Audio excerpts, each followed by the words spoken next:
What is up, everyone? Welcome to the BMX News Channel, or the BNC for short.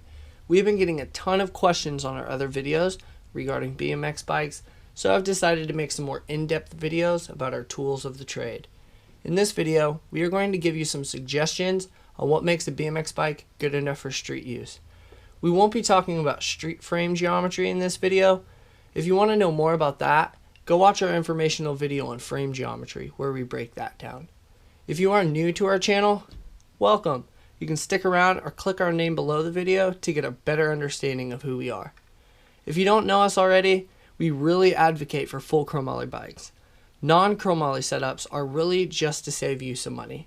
If you are serious about getting into BMX, buying a non-full chromoly setup is a waste of money. What we mean by a full chromoly setup is a bike equipped with a 100% chromoly frame, fork, and handlebars. So let's get into it. I'm going to start with the main parts of a bicycle and then move into discussing smaller parts as we go. To make this video easy and quick, we are just going to work our way around this bike in the picture, telling you what we think is beneficial and why. If I don't mention a part in this video, it's because that particular part doesn't make much of a difference in the quality or strength of a bike for riding it. The heart of a street bike, or really any bike in general, is the material it is made out of. To have a bike worthy enough for street and for it to not prematurely bend or crack in key areas, it should be made with a 100% full chromoly frame, fork, and handlebars. Anything other than this, like high tensile steel or even carbon fiber, will result in premature wear and tear of those parts, especially when grinding concrete or landing large flat drops. And aluminum. I wouldn't advise aluminum as a frame either. BMX bikes that are used for street riding see more structural abuse due to rough riding conditions and flat landings like I just mentioned. High tensile steel should be nowhere on a street setup no matter what. High tensile frames are just too thin these days because kids are determined on light weighing bikes for cheap, which is a conundrum because high tensile steel is heavier than chromoly anyway. For the frame, you want to choose wisely. There are a ton. It's best to pick a frame from a company with a strong street background. Check out some of their team videos. See if they even have a street team. Also, the fattest millimeter dropout size and extra butting and gussets in the frame is generally the best choice. For the forks, you want to have the same theory. Fatter dropouts are nice. Make sure they are full chromoly with a one-piece steer tube. Have you ever seen viral videos of BMX bikes snapping their handlebars off? Poor maintenance and two-piece steer tubes cause that. For the rest, make sure the handlebars and rear grind guards are full chromoly too.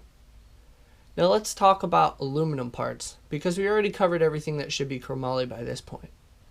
There are two main types of aluminum used in BMX classified by a number: 6061 and 7075. 6061 is cheaper than 7075 and has less tensile strength, but it works just fine as a material for things like seat posts, bar ends, and hardware.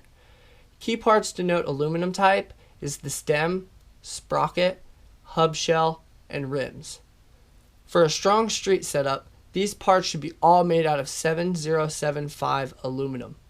You can go with a chromoly sprocket if you want. It's much stronger, but way heavier. Plenty of street professionals ride an aluminum sprocket anyway. But other than that, the stem should be 7075 aluminum. For the wheels, you want to choose a sealed hub set with a shell made out of 7075 aluminum. If the hub shell is made from 6061, it will snap and or crack faster at the flange due to grinding stresses even with grind guards.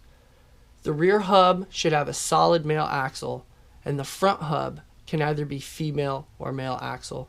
I've rode a female axle on the street for a few years now, so I know that it can hold up. The rims should be double wall as standard, and made from 7075 aluminum as well. Everything else like bar ends, seat post, and hardware can be 6061 aluminum. Now that we have covered most of what a street bike needs in terms of materials, let's finish off by talking about the drivetrain. What I mean by drivetrain is the chain and crankset. There are two different types of chains. traditional link, and half link. Lots of people will argue that a half link is stronger, so it is needed. I have one major problem with this. Street BMX bikes need to be easily serviced on the go, and one common problem with any bike, no matter what type of chain you use, is a broken chain. Half link chains do not have master links, so therefore it takes twice the work to fix them if they snap. I suggest choosing a regular chain for a street setup, because with one extra link and a chain breaker in your pocket, you will never walk home because of a broken chain. If you are curious on how that works, we have a maintenance video called the Ultimate Chain Breaker Trick. It is a good one. We basically teach you how to make it impossible to get stranded with a broken chain. Okay, now that the chain is out of the way, we're going to wrap up this video and talk about the crankset. Like most other BMX parts, there are a lot of crank styles to choose from. Just like I was saying earlier, street BMX bikes need to be easily serviced on the go, but also strong. So there are a few styles that do not work easily with street setups. Also, they see a lot of abuse, so you need to choose a style with a lot of replaceable parts. The ideal crank style for street is a 48 spline spindle in a 3-piece configuration for a mid-bottom bracket. 3-piece cranks are the easiest to service because both crank arms can be removed to fix either side. I understand that 2.5-piece and spline drive cranks are generally stronger, but they can be a total pain to service without a backpack of tools. I mean, I could just sit here and tell you guys to buy all the newest, most up-to-date tech parts, but that's not always the best thing. Your friend might say he has the strongest spline drive cranks on the market, but when they break or need serviced, it's not going to happen very quickly without some extra tools. You can be up again, rolling faster and cheaper, and might not have to walk home with traditional 3-piece cranks. So just remember guys, street BMX bikes take a lot of abuse and need to be chosen wisely. There are a ton of parts to choose from. So many in fact that it's hard to know if you are buying the correct stuff to fit your needs. That's what we're here for. But that wraps up our video on what makes a good street setup. So what did we learn today?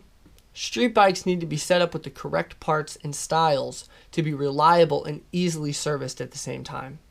Thanks to all of you who watched this video and our last guide video. It just hit 10,000 views.